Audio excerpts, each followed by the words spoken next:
title, from this very generic and ambitious one to presenting some new result from multi-wavelength surveys about AGN. And because I didn't know exactly what to expect in terms of crowd, and definitely by looking at the program, I didn't really fit with what was discussed before. Here you have my one slide introduction about AGN surveys. And this is not a fancy picture of the silhouette of a black hole, but is in fact the famous picture of the moon by Rosette in X-rays. You see here the illuminated side, reflection dominated, and then some scattered photons on the back side of the moon, coming probably from charge exchange phenomena between us and in the Earth, between us and the moon. But what is more important is that there is these photons coming that are clearly obscured by the dark side of the moon, and this comes from this diffuse background that was discovered by Giacconi with his first rocket experiments. Here, of course, we are completely Poisson noise dominated, so each photon doesn't really correspond to sources. But if we zoom forward to today, to the deepest view of the X-ray skies that we have, that's the Chandra Deep Field South, we have actually now resolved this diffuse background into individual sources. Essentially, each dot you see here is a black hole. So the extragalactic sky is littered with millions of black holes, and if we just point our X-ray telescope at it, if they have enough sensitivity and, of course, enough resolution, like in the case of Chandra here, we can essentially resolve all this background into sources. And the other good news is that there is no other competitors out there that contaminate our sky, at least down to the fluxes we approached so far. Essentially, stellar processes cannot match accretion onto black hole, and so that whatever image of the extragalactic sky you produce with your X-ray surveys, you are bound to be dominated by the AGN. And that's very important. So the few results I'm going to tell you about today come from one specific survey, which is the Cosmos one. The Cosmos survey is this patch of 2 square degrees of the sky, relatively unconspicuous one. It started as an HST treasury program, and this projector doesn't do justice to the beautiful image of HST over this wide area. But the nice thing is that this patch of the sky was observed not only by the HST, but essentially by also all major telescopes, ground-based and space-based, with very high sensitivity, including both Chandra and XMM. The work I'm going to relate today is based on the XMM observation of the Cosmos field, which was led by Gunther Hasinger back now almost 10 years ago, or maybe 8. And this is the image of the same field. And as I said, the same is true for the Cosmos field. Essentially, every point source you see, which is color-coded by X-ray hardness, in a sense, is an AGN, is an accreting black hole. And what do we do with this? Of course, we can just count them, and not only that, we can use the fact that this field was imaged by, essentially, as I said, all other telescopes. We can study the spectral energy distribution of these black holes with probably unmatched detail. So that's the sample we extracted from that. There are a few numbers that are not that relevant, but just to tell you the level of statistics for robust investigation of AGN evolution. We are more than 1,500 X-ray selected AGN. The most important thing, which is of course due to the multi-wavelength association between X-ray synergy, between X-ray surveys and optical and multi-wavelength, is the fact that essentially we can reach almost 100% redshift completeness through a painstakingly long process of identification of sources, characterization of sources, and measurement of redshifts, both spectroscopic and photometric. So these sources then can be classified because we have all this information. For example, we can classify them as obscured and unobscured, and therefore, as I will show in a minute, study on a large statistical sample a lot of the problematics that Stefano was discussing before about the nature of obscuration.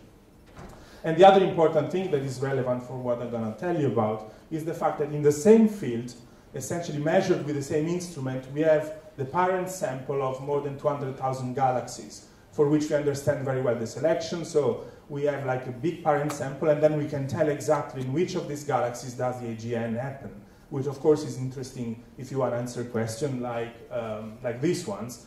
So which galaxies host which AGN, for example? Or what are the mechanisms, under which condition do supermassive black holes best grow within a galaxy?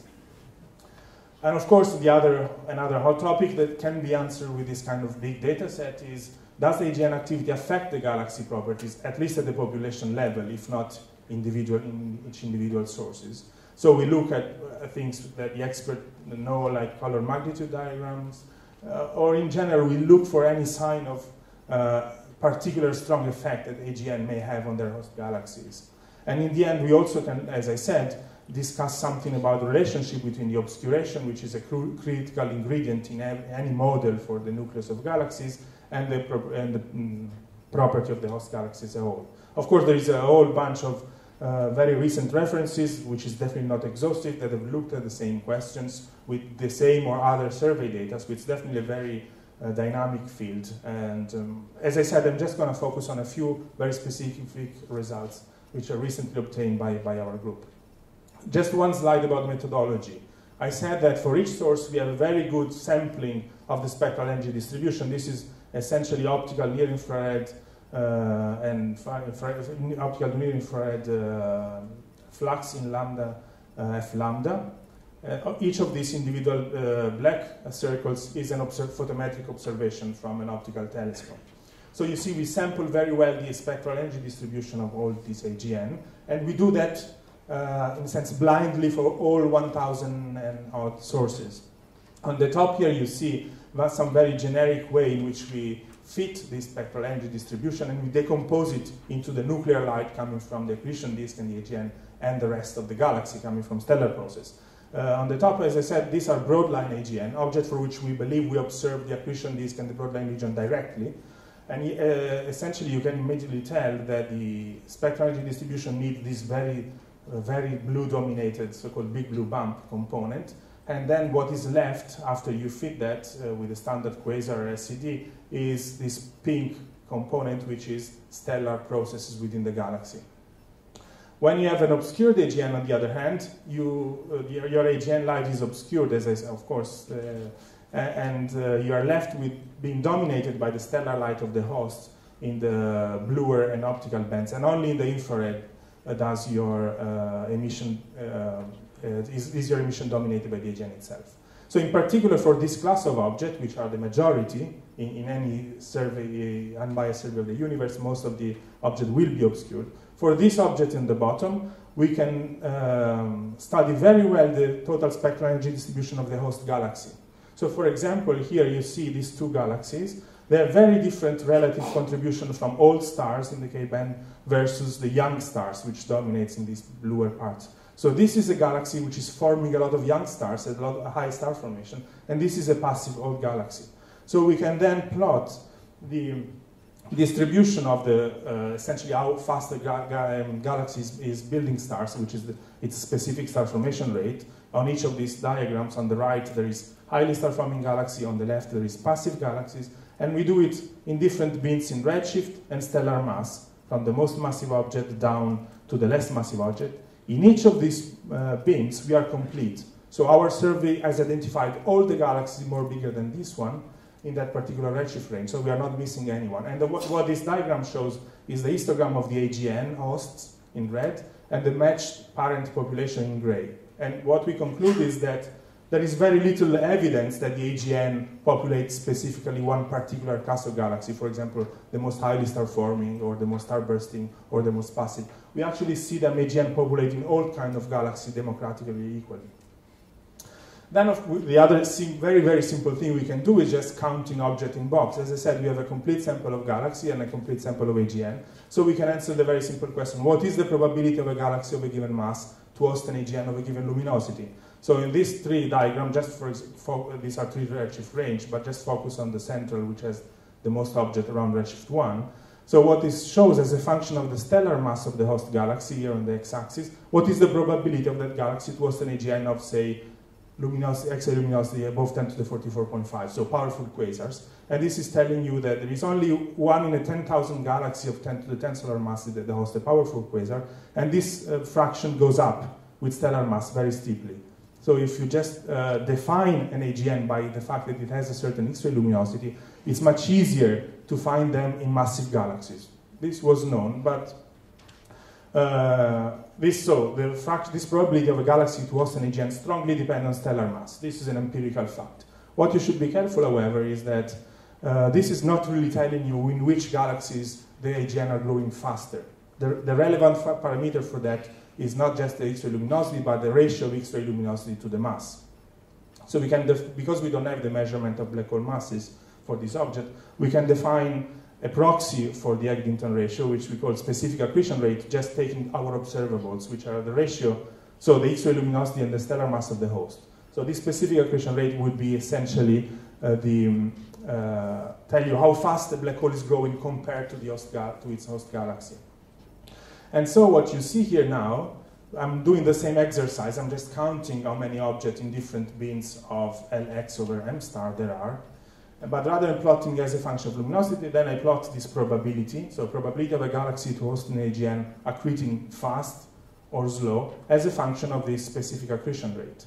And now, all in each range, all these color points are different masses, and you see that they all lie together. So this fundamental property of a galaxy, so the probability it has to host a fastly growing AGN, it's independent on stellar mass. And it can be fit relatively well. You'll only have to look at the field points, which are where we are complete, by a power law slope. So it looked like that, again, accretion onto the center of black hole in galaxies is a very democratic process, probably a stochastic process that cares very little about the detailed nature of the galaxies. It must be regulated by something happening very close to the sphere of influence of the black hole. The other interesting thing of this plot, there are two.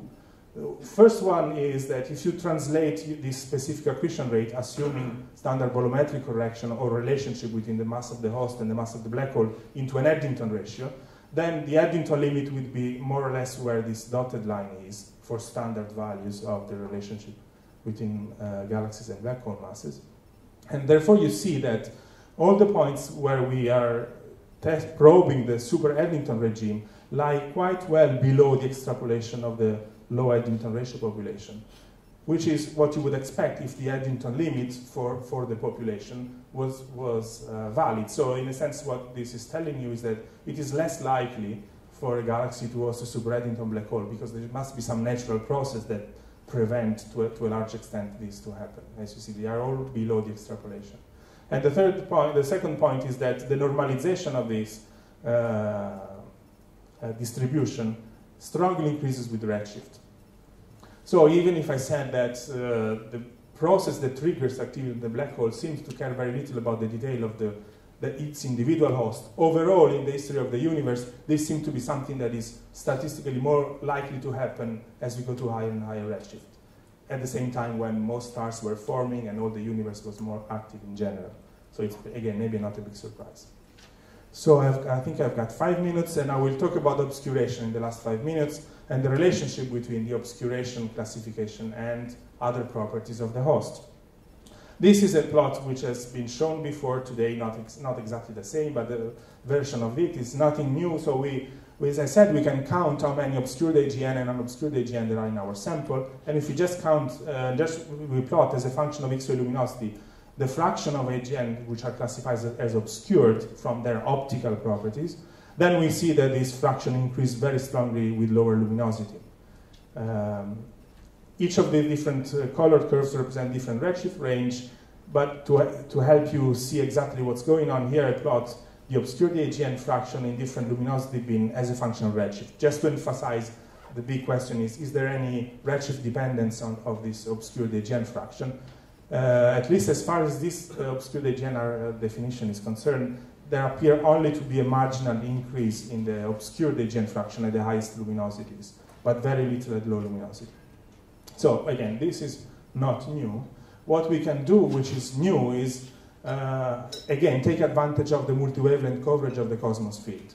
So we not only have all this optical and near-infrared observation, we only have far-infrared observation in the same field from Herschel.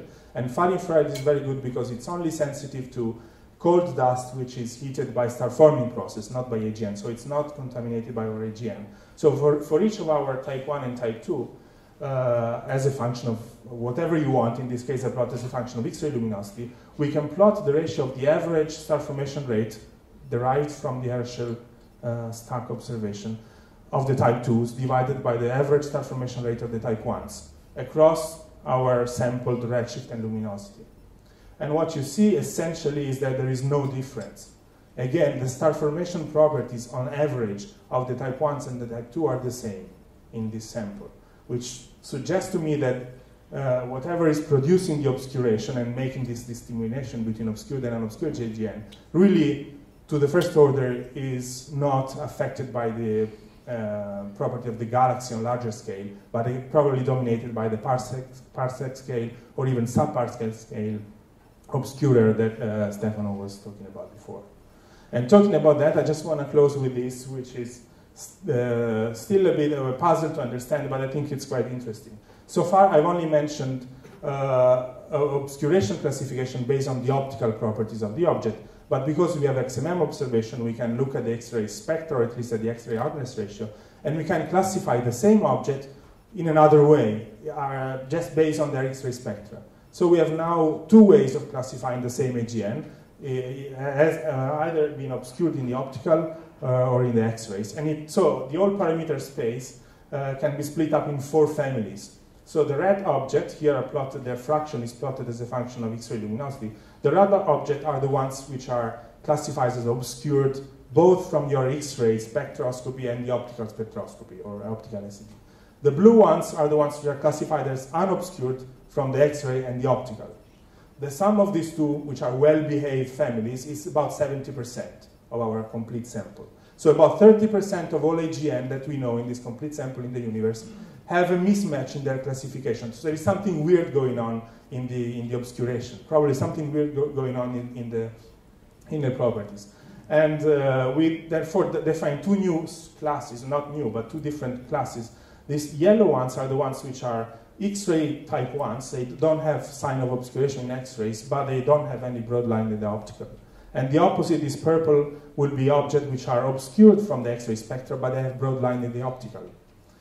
And as you see, there are very clear luminosity segregation. These type 2-1 classes only happen low luminosity, and the other one only happen high luminosity. So we still are trying to figure out what's going on, but some hints come from taking average spectra, both in the optical band and the X-ray band, for these 4 classes. So here you see a comparison between the blue and the purple. In the high luminosity regime, there are quite a lot of these type 1-2 objects. And here I saw their average optical spectra. They have show broad lines, both the type 1-1 and the type 1-2. But if they look at average X-ray spectra, the type 1-2 clearly show sign of obscuration. Either they have a flat, if you fit with just a gamma, a power law, the signal to noise is not very high, but you can fit this data either with a gamma equal 1.5 or with a gamma equal 1.8 plus significant NH. That means that this purple object, these strange misclassified sources, probably have some extra obscuration inside the broadline region or in the broadline region itself, which is very consistent with what Stefano was mentioning that we know in the local universe from these variable obscurers. Then the other part of the story is for this low luminosity AGN, and we try to understand what happens for this so-called naked type 2 AGN object, which have no narrow emission lines, but also no sign of obscuration in the X-ray band. Here you see very clearly that the average X-ray spectra are very different. The well-behaved obscured AGN are obscured in the X-rays. You can clearly tell because they have a very flat slope. But these 2-1 class have no clear sign of obscuration in the X-ray spectra, but still their optical spectra look like a galaxy-dominated one. So we have some ideas about what's going on there. That's all written up in a paper which just appeared recently on AstroPH. Probably at this high luminosity, there are a substantial fraction of the object, about 30%, in which we have a lot of material absorbing the light inside the broadline region. Maybe because these are the high Eddington ratio sources, strong winds affect the property of the obscuration. And then at this low luminosity end, probably we are dealing with two competing effects. Either there are really objects which miss broad lines because they are not produced by the accretion phenomenon, or simply they are too weak to be detected due to dilution from the galaxy light. These are objects with low Eddington ratio, therefore the stellar phenomenon that you see in your SED can dominate over the quasar. And I think I will finish here because I'm a bit late, and thank you very much for your attention. Thank you, Andrea.